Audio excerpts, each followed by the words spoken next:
Nocturno, un espacio donde les ofrecemos importante información, entrevistas y opinión, bajo la conducción de Leonidas Castro. Bienvenidos.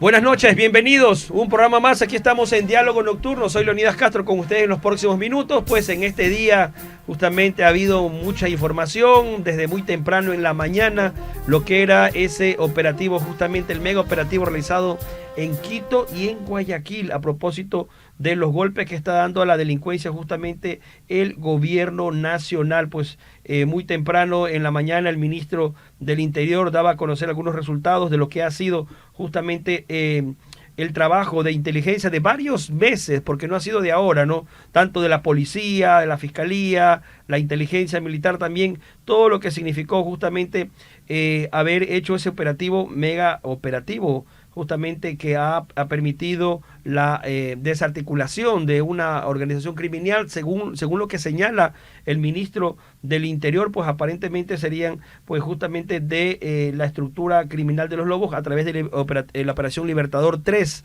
que se realizó justamente en Guayaquil y en Quito. Fueron 29 allanamientos, pues hay 17 detenidos, también decomiso de armas, de droga, todo lo que significó ese golpe justamente contra la delincuencia organizada se realizó esta mañana madrugada, también en los operativos de control que se realizaron. En otras novedades, pues el presidente Daniel Noboa estuvo en Cuenca también ya por las horas de la tarde, pues en este programa Jóvenes en Acción, donde se completa esta segunda fase de 80.000 jóvenes que van a ser parte del programa de Jóvenes en Acción que involucra pues no a los chicos, a los jóvenes para trabajar, para servir al país, de ser presidente, que esta es la forma de ser competitivos. Ellos van a aprender sus primeras experiencias, pues y justamente allí lo tienen. Mientras tanto, también hubo la entrega hoy justamente de créditos por más de 6.9 millones de dólares a través de Banecuador. Esto también en la provincia de La Azuaya. El presidente cumplió actividades allá en la capital Azuaya, justamente donde junto a Banecuador y la Corporación Nacional de Finanzas Populares y Solidarias, la CONAFIC, pues han entregado 6.9 millones en estos créditos del 7x7 de Banecuador, que entrega justamente con tasas al 7% créditos para lo que es el sector productivo y también para la reactivación económica. Decía el primer mandatario, pues bueno, estas son las acciones puntuales que se han hecho después de eliminar el subsidio al diésel, que están sirviendo para reactivar la economía. Parte de las novedades de las noticias. Mientras tanto, a nivel internacional, la tregua en Franja de Gaza nuevamente súper complicada porque la situación está muy compleja. Esta tregua que se ha estado rompiendo allí en Gaza, pues realmente nuevos ataques de el grupo palestino Hamas y el ataque de Israel, luego la reacción obviamente por las muertes. Más de 100 muertes han habido en esos bombardeos luego de estas acciones de fin a la tregua, digamos, momentánea. El presidente Trump decía que bueno, él no va a permitir que eso ocurra, pero que Israel tenía que responder porque no va a permitir que el grupo Hamas pues termine con la vida de los israelitas y con toda esa zona de paz que se está tratando de crear después de casi 3 semanas del cese al fuego. Así está un poco también las noticias a nivel internacional. Y estamos ya a esta hora de la noche con Andrés Santos Espinosa. Él es constitucionalista, con quien vamos a conversar.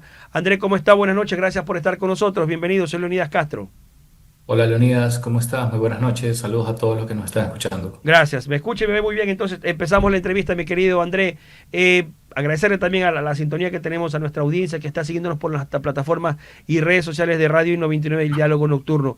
Andrés, hay una propuesta de consulta popular. El presidente Daniel Noboa daba algunas luces de lo que podía ser el tema de las estructuras de seguridad a nivel de Galápagos, posicionar una base extranjera en Galápagos, tener también la posibilidad de que el Seguro Social ya no maneje el tema de la salud, que sea manejado por el propio ministerio y que el IE funcione como una caja de un fondo de pensiones como debería ser. Son algunas de las luces que nos está dando el presidente a dónde podría caminar esa nueva constitución que se plantea en caso de que la ciudadanía vote a favor pues el próximo noviembre, que es la consulta popular. ¿Cómo debería reaccionar, cómo deberíamos caminar como país justamente ante esta propuesta del presidente Daniel Noboa?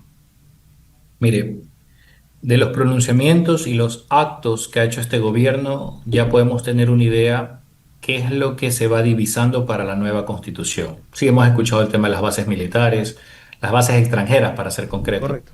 Entre ellas una en Baltra, otra también en Santa Elena. Santa Elena es una provincia que lamentablemente está teniendo muchos problemas en materia de narcotráfico, inseguridad. Asimismo, pues no nos olvidemos que Galápagos, con Galápagos nosotros tenemos lo que se denomina la tercera frontera, ¿no? Que Correcto. ahí tenemos una zona fronteriza con Costa Rica. Y es justo en esta zona donde se realizan todos el tránsito del narcotráfico en gran medida. Es una muy buena idea. En realidad, Galápagos ya lleva mucho tiempo en que se ha escuchado de la influencia de los cárteles del narcotráfico en estas islas, ¿no? Varias bases extranjeras van a servir justamente para proteger las Islas Galápagos, sobre todo en materia de inteligencia. Bases extranjeras no son nada más y nada menos que grupos que tienen tecnología para interceptar llamadas, tienen conexión satelital para interceptar datos, para poder monitorear. Ya tienen una tecnología que nosotros no la poseemos. El Estado en este momento está con un déficit fiscal tremendo. De los aproximadamente 35.000 millones de dólares, que es el presupuesto general del Estado aprobado, más del 80% ya está comprometido en transferencias obligatorias, en salarios, sueldos, temas de intereses y deuda. Tenemos muy poco para lo que son bienes y servicios, obra pública, por ejemplo, muy poco dinero. Y justamente eso es lo que vamos a necesitar. La cooperación internacional nos va a servir muchísimo. Además, es un interés compartido. Estados Unidos necesita realizar cooperación internacional para evitar de que vayan embarcaciones hacia Centroamérica y que esto tengan como destino final pues a Texas, ¿no? Que es por donde Correcto. pasan gran cantidad de la droga. Hemos escuchado esto del gobierno, sin duda alguna, o sea, yo le voy a ser sincero, o sea, el sí va a ganar. O sea, en esta consulta popular el sí va a ganar, no tanto porque la gente apoya al gobierno, no es un tema de gobierno esto es un tema de Estado, pues. Las personas sabemos que el país necesita en este momento mayores facilidades para la seguridad y lucha contra el narcoterrorismo, ¿no? Las bases extranjeras son una ayuda, no lo es todo, pero son una gran ayuda. Correcto. Escuchamos lo del IES, el sistema de salud está en un colapso en este momento. Eh, ya tenemos muchos años de varios funcionarios, varios trabajadores en el sector de salud que se han unido a las mafias del narcotráfico. Eso hemos visto, por ejemplo, en el Hospital Teodoro Maldonado, cómo existió una mafia ahí, que inclusive mandaron a matar a personas, proveedores, directores administrativos. Hace unos años murió asesinada una directora administrativa que se había opuesto a las mafias que operan en ese hospital, ¿no? Entonces, todas estas cosas sí son precisas. A ver, el sistema de salud en este momento tiene que corresponder a lo que se denomina la unidad de mando.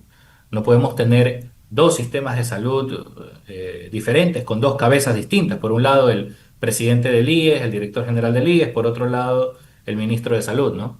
Sí es preciso unificarlo.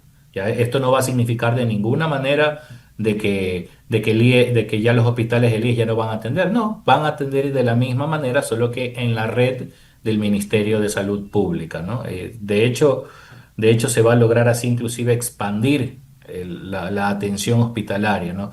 Ese es el verdadero desafío que tenemos en este momento respecto a los derechos sociales y es una preocupación ciudadana. Pero bueno, no solo están estos asuntos, ¿ah? ¿Cuál es el asunto más importante de todos? ¿No? El asunto más importante de todos y la razón por la que, eh, ¿cuál fue el justificativo para hacer la solicitud, perdón, la convocatoria a Asamblea Constituyente? Es la materia de la seguridad.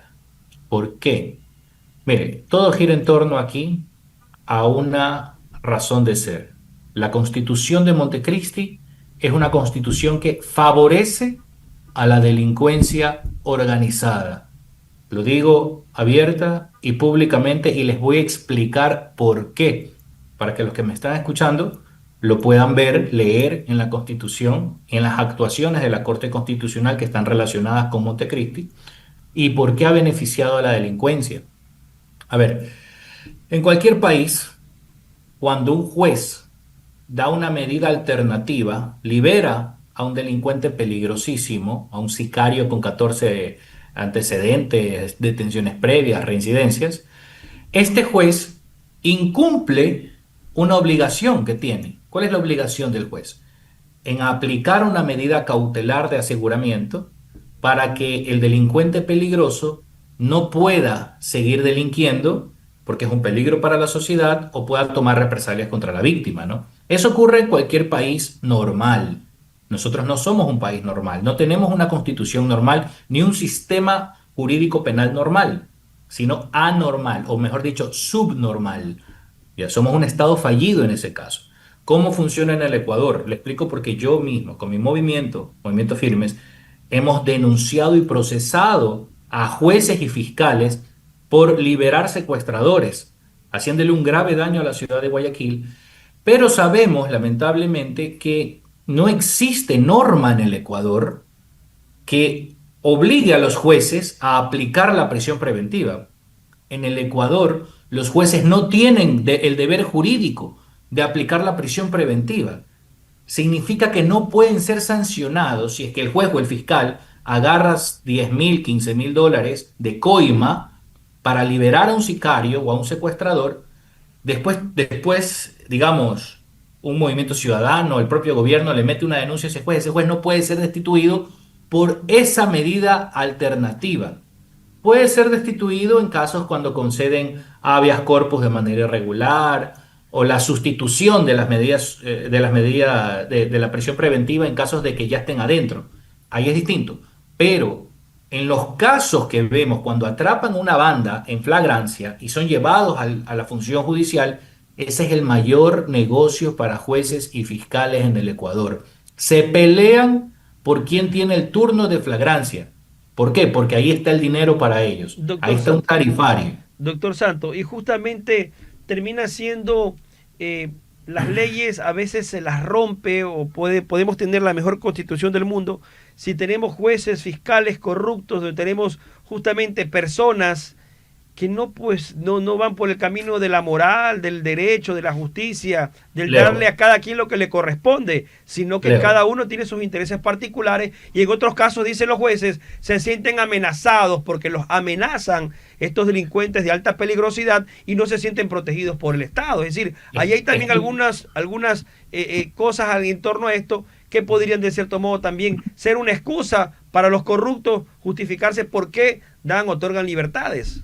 Es que en nuestro caso es peor todavía, Leonardo, Leonida. porque los corruptos no pueden ser sancionados. ¿Sí me explico? Cuando un corrupto, un juez corrupto, actualmente, por ejemplo, cambia la sentencia, eso le pasó hace poco a un juez en Guayas. Imagínense, dictó sentencia y después la cambió para beneficiar a una parte. Ese juez cayó en prevaricato. Perfecto. Está bien. Cualquier país del mundo pasa eso. Pero cuando un juez corrupto en el Ecuador libera con medidas alternativas, no puede ser sancionado por el artículo 77, numeral 1 y 11 de la Constitución de Montecristi, que dictamina que la prisión preventiva siempre va a ser de última ratio, muy excepcional, y que los jueces no tienen una obligación jurídica en aplicarla. Este es el verdadero problema quirúrgico. Porque, a ver, me disculpas, pero siempre va a haber corrupción. Pero los corruptos no son tontos, pues. Los corruptos se aprovechan de qué? De los errores y vacíos de las leyes prodelincuenciales. Entonces, ahí tenemos un doble factor. Porque corrupción, Leonardo, va a existir siempre. A eso no vamos a tener angelitos. Pero precisamente las leyes penales tienen que estar para amenazar a todos estos funcionarios delincuenciales que tienen que saber que ni por más de que tengan vínculos con el crimen organizado, si se salen de la raya, serán destituidos y procesados penalmente. Pero eso no puede suceder en el Ecuador todavía porque tenemos la Constitución de Montecristi. Correcto. Esa es la perfecta justificación para cambiarla. No nos olvidemos. Claro. Se prohíbe discriminar por el pasado judicial en el artículo 11. ¿Sabes lo que significa? ¿Cuál es la implicación de eso, no? De que un juzgador no puede basarse en las detenciones previas de un delincuente para aplicarle la prisión preventiva y evaluar su grado de peligrosidad. O sea, es terrible lo que estamos viviendo. O si no, ¿a quién cree que se debe? Sí. Doctor Santos, ¿Sí? eso obviamente se puede cambiar en una nueva constitución. Pero, por ejemplo, también habría que normar requisitos. ¿Quiénes van a ser nuestros constituyentes? ¿Quiénes van a ser nuestros asambleístas? Porque ¿de qué sirve tener las mejores ideas del gobierno que quiere tener las mejores ideas para plasmar una buena constitución? El presidente ha hablado de no más de 150 artículos. La pregunta es, si no tenemos constitucionalistas o constituyentes que vayan a esa asamblea, justamente hacer una constitución de calidad y que vaya por esa línea de lo que estamos hablando aquí. Cambiar todo lo que está mal y no digan, es que se nos pasó porque llevamos asambleístas constituyentes que lastimosamente no tenían el perfil, no tenían la experiencia para manejar la jurisprudencia, por ejemplo.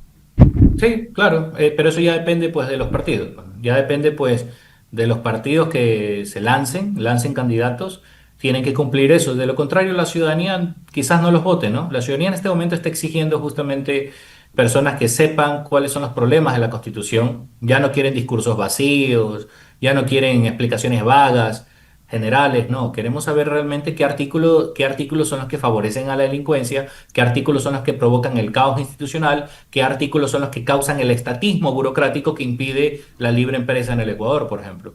Y por eso es importantísimo aquello. Pero esa elección, estamos muy lejos todavía. Aquí recién vamos al 16 de noviembre, 16 de perdón, noviembre. a decidir si queremos o no iniciar un proceso de asamblea constituyente. La segunda elección será más o menos, si no estoy mal, será en marzo, a inicios de marzo posiblemente. Entonces, 90 días ahí después. vamos a elegir asambleístas constituyentes. A ver, esto es sencillo.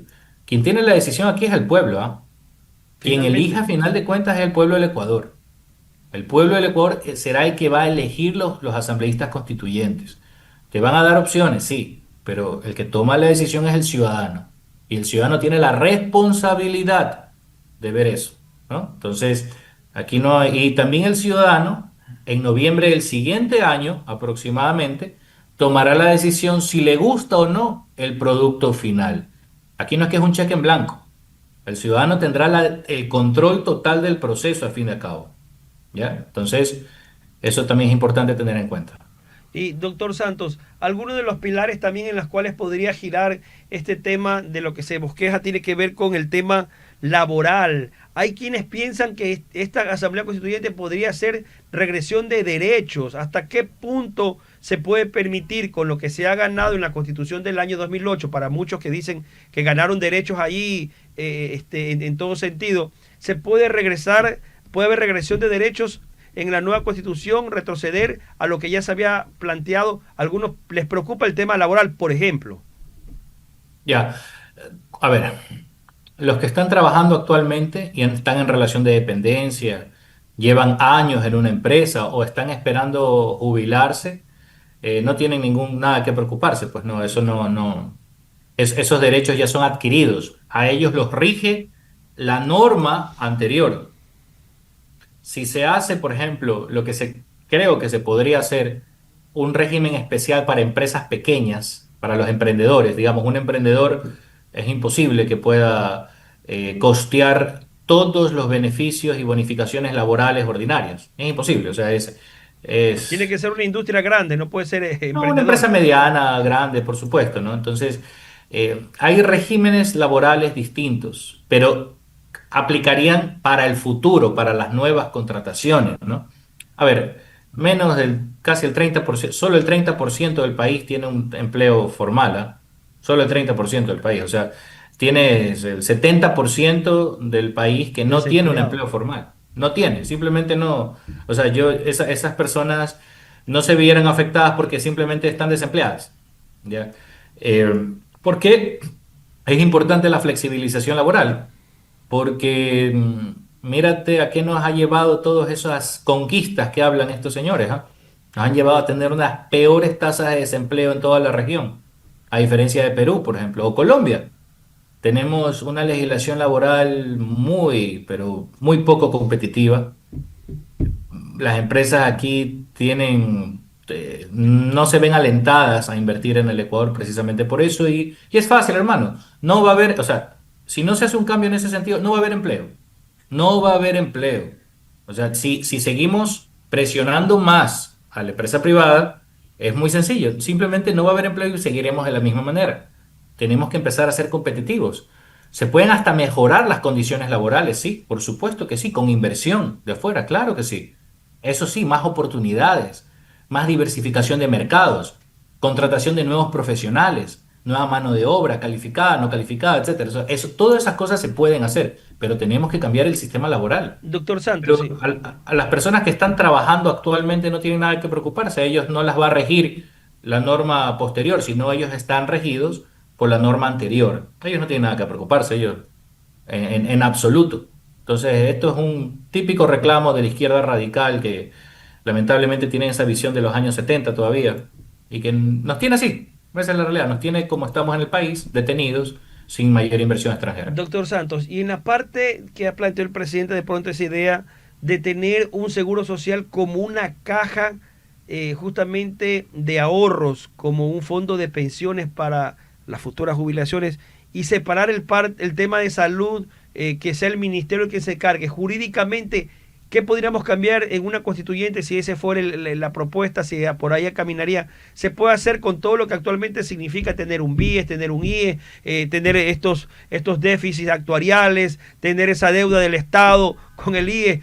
¿Qué se podría hacer jurídicamente? ¿Se puede cambiar o hacer lo que el presidente plantea de que el tema de la salud lo maneje el ministerio y no el IES, por ejemplo? Sí, como le indiqué al inicio de la entrevista, por supuesto, eso se puede realizar de inmediato, ¿no? Lo único que pasaría es que las unidades médicas del IES pasan a la administración del Ministerio de Salud. Prácticamente eso, ¿no? El IES se encargaría del tema de las pensiones, porque tenemos el déficit actuarial, como bien has dicho. ¿Y a qué se debe? En Ecuador la población está envejeciendo. Cada vez hay menos jóvenes y también menos jóvenes trabajando, Menos porque hay aportes también. más, Se ven y que por menos lo aportes. tanto, si hay menos empleo, hay menos aportes, ¿no? Entonces, la población está disminuyendo, ya las personas no están teniendo hijos, y eso va a terminar ¿en qué? En un déficit actuarial y quebrando el seguro social, simple y sencillo, ¿no? Entonces, para revertir esta situación, el gobierno también tiene que imitar a los países que están prosperando en el primer mundo, como Hungría, Polonia, Eslovenia, que están tomando políticas a favor del fortalecimiento e impulsar los hogares, proteger la familia, dar impulsos a las nuevas familias, ¿no? Que se casan, que tienen hijos. Eso se está haciendo en países del primer mundo.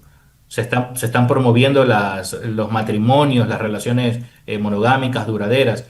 Esa es la política que se hace en el primer mundo, pero acá no. Acá, por el contrario, se fomentan otras cosas que más bien afectan gravemente a la familia ecuatoriana. Mira cómo la Corte Constitucional fomenta la ideología de género.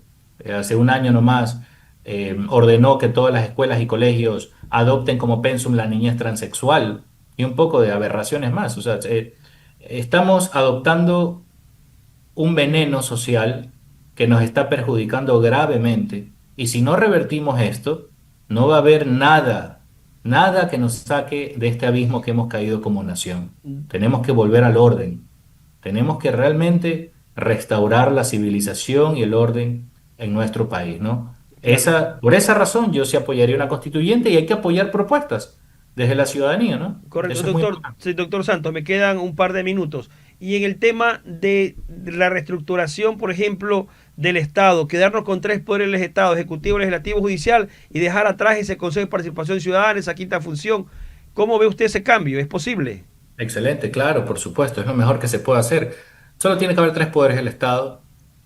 Las autoridades tienen que ser nominadas así, propuestas por el Ejecutivo y ratificadas por el Congreso. Pare de contar. No tiene que ingresar el tema del Consejo de Participación Ciudadana. La Corte Constitucional tiene que ser eliminada, abolida por completo. A lo mucho tiene que mantenerse una sala de lo constitucional en la Corte Nacional con facultades limitadas. Hay que quitarle la mayor cantidad de atribuciones. Yo no estoy de acuerdo, he visto los pésimos resultados de lo que se denomina el hiperjudicialismo o la juristocracia, que son estos jueces que deciden el futuro del país. O sea, son personas que no han sido electas por nadie y prácticamente te pueden bloquear todo tipo de leyes, como sucedió hace poco con la ley de solidaridad, que disponía apenas de 26 años a todos los miembros de las bandas terroristas Y lo primero que hizo la Corte fue bloquear estas leyes, ¿no? Así como bloqueó la ley de inteligencia, bloqueó la ley de integridad pública que disponía sanción a jueces y fiscales vinculados con el crimen organizado, que aumenten su patrimonio, etcétera, ¿no? Entonces, la Corte Constitucional actualmente en el Ecuador ha actuado como el brazo jurídico de la delincuencia organizada, ¿no? No podemos permitir eso.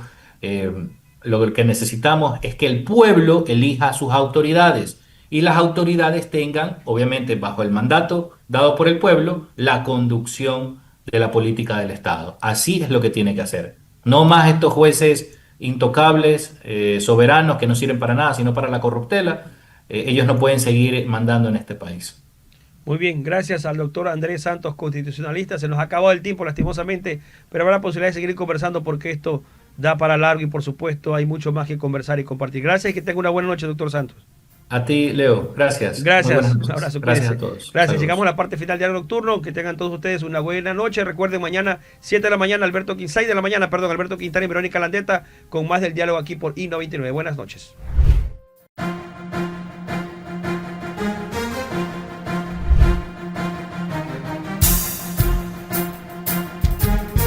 I99 presentó Diálogo Nocturno. Hasta la próxima.